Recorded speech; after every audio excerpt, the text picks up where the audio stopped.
बिस्मिल्लाहिर्रहमानिर्रहीम। अस्सलाम वालेकुम। हजरत अबू हुरैरा रजी अल्लाह ताला अन्हु से रिवायत है कि नबी करीम सल्लल्लाहु अलैहि वसल्लम ने फरमाया कि क़यामत के दिन सबसे पहले आदम अलैहिस्सलाम को पुकारा जाएगा, फिर उनकी नस्ल उनको देखेगी तो कहा जाएगा कि ये तुम्हारे बुजुर्ग दादा आदम हैं। पुकारने पर वो कहेंगे कि लब्बैक व सदैक। अल्लाह ताला फरमाएगा कि अपनी नस्ल में से दोज़ख का हिस्सा निकाल लो।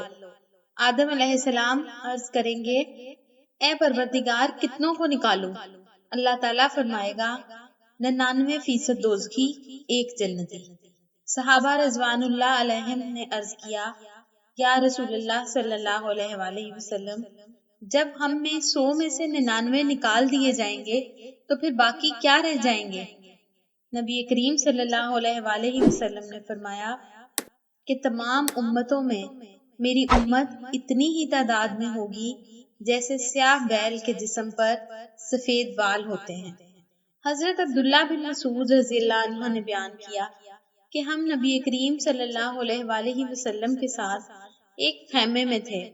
आप सल्लल्लाहु अलैहि वसल्लम ने फरमाया, क्या तुम इस पर राजी हो कि अहले जन्नत का 1/4 रहो?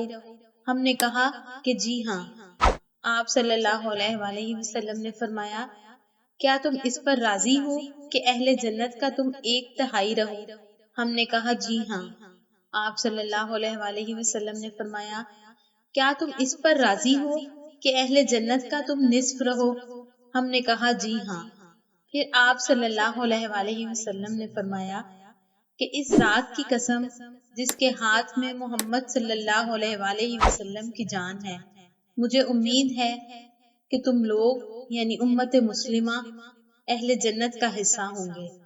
और ऐसा इसलिए होगा कि जन्नत में फर्मा बरदार नफ्स के अलावा और कोई दाखिल ना होगा, और तुम लोग शिर्क करने वालों के दरमियान तादाद में इस तरह होगे जैसे स्याह बैल के जिस्म पर सफेद बाल होते हैं, या जैसे सुर्ख के जिस्म पर एक स्याह बाल हो। इस हदीस से ये बात पता चली कि दोज़ख की मर्दमशुमारी जन्नत की मर्दमशुमारी से कहीं ज्यादा होगी। अल्लाह ताला उस शख्स को तरोताज़ा और शादाब रखे जिसने हमसे कोई हदीस सुनी फिर इसे याद करके लोगों तक पहुंचा दिया। मज़ीद इस्लामी वीडियोस के लिए हमारे चैनल को ज़रूर सब्सक्राइब करवाएं।